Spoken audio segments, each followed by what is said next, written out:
Be me, 25 years old, working as a night shift tech, socially awkward since day one, with a personality made of 80% silence and 20% apologizing. Nights are boring, and the fluorescent lights hum louder than my thoughts. My job is fixing things that beep, and that's it. That's my entire existence. One evening, my boss tells me we're getting a new night shift person. Cool, great, a fresh witness to my nightly social failures. At 10 p.m. she shows up, small, swallowed by a hoodie, messy hair, noise-canceling headphones hanging around her neck, and a backpack covered in anime pins and little reptiles.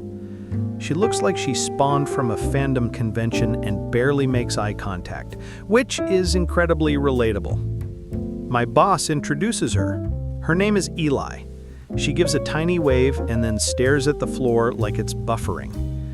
The boss leaves, and suddenly we're standing there like two NPCs waiting for a player to press the interact button. I attempt small talk, pure panic-driven instinct, and say, you like frogs? She freezes, looks at her frog lunchbox like it betrayed her, and replies, yes, amphibians are like wet cats but better. Honestly, top-tier line. I laugh, she smiles at the floor, then sits down. Over the next few nights, she doesn't talk much, but she always ends up working near me, like a quiet little moon orbiting the planet of my socially awkward self. One night, she stands behind me while I'm doing cable management. No words, just observing. After a full minute, she says, "Your cables are satisfying to look at." That's the nicest thing anyone has said to me this year. I say, thanks. She nods and walks away like a cryptid who delivered a compliment and vanished. Slowly, she opens up. Info dumping about lizards, fonts, and why escalators are suspicious engineering. I just listen. She's nice. Then, one shift, the server alarm goes off. Loud, red, full panic. We both sprint. It's a false alarm, but in the chaos, we grab the door at the same time and our hands touch. She jerks her hand back like she touched the sun and mutters, "Sorry. Physical contact not in today's patch notes." I'm dying, trying not to laugh. Nights fall into routine. We eat together, talk a little. She lines her food up perfectly and drinks water at exact intervals. I pretend not to notice. She pretends not to notice me pretending. At 4 a.m. one night, I ask why she works nights. She says, less noise, less people. Fluorescent lights hurt less when no one is talking. Then casually adds, I'm autistic. Day shift is too chaotic. I nod and say, makes sense. Day people are too loud anyway. She looks at me like she just updated her internal list of safe humans. A few nights later, she brings a binder, 60 pages of network documentation, color-coded, diagrammed, perfectly organized, and hands it to me with, I got tired of guessing. I show the boss. She gets a bonus. She messages me, thank you. I reply, you deserve it, and she uses an emoji for the first time. Progress.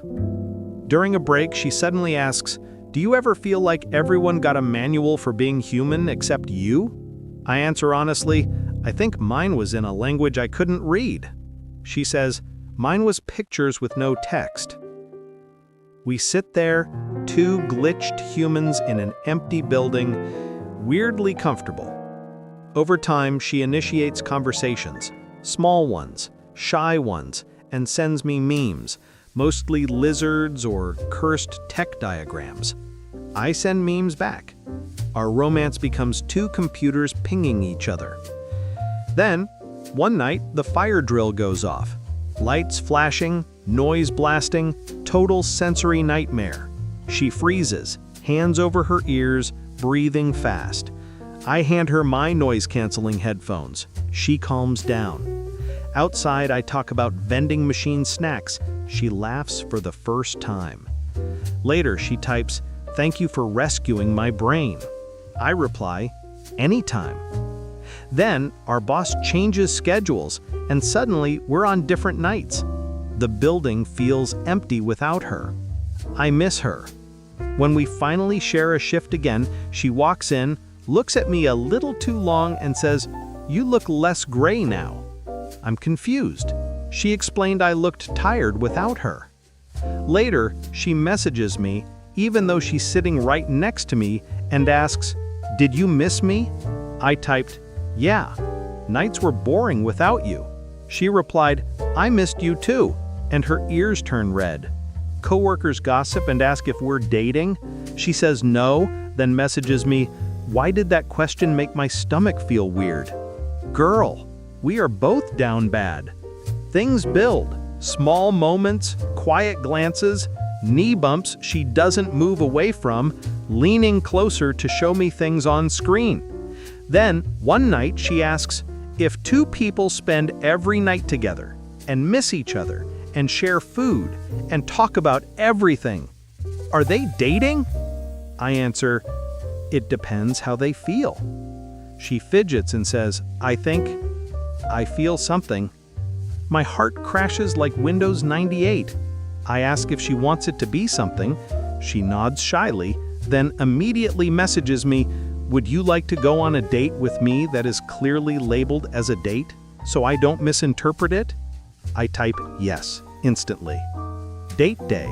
She shows an address under her hoodie, hair in little braids, holding a folder of conversation topics. We barely need them. We talk for hours. She rates the date successful and enjoyable, and asks if I want another. Obviously, yes. Back at work, the dynamic shifts. Her knee brushes mine and stays there. She leans on me slightly during stressful tasks. Her shoulder touches mine. During a big outage, she panics again. I guide her through it step by step. She says, I wouldn't have survived that without you. You're like a tank class. I'm a glass cannon. Cutest terminology ever. Then, one morning walking home, she grabs my hand. First time she initiates touch, and says softly, I know I'm weird and need rules and structure. I hope it's not exhausting for you. I tell her, it's not exhausting. It's just a different system to learn. She says, no one's ever said that. And that's when I know. I'm awkward, confused, completely in love, dating an autistic girl who thinks in bullet points and flowcharts.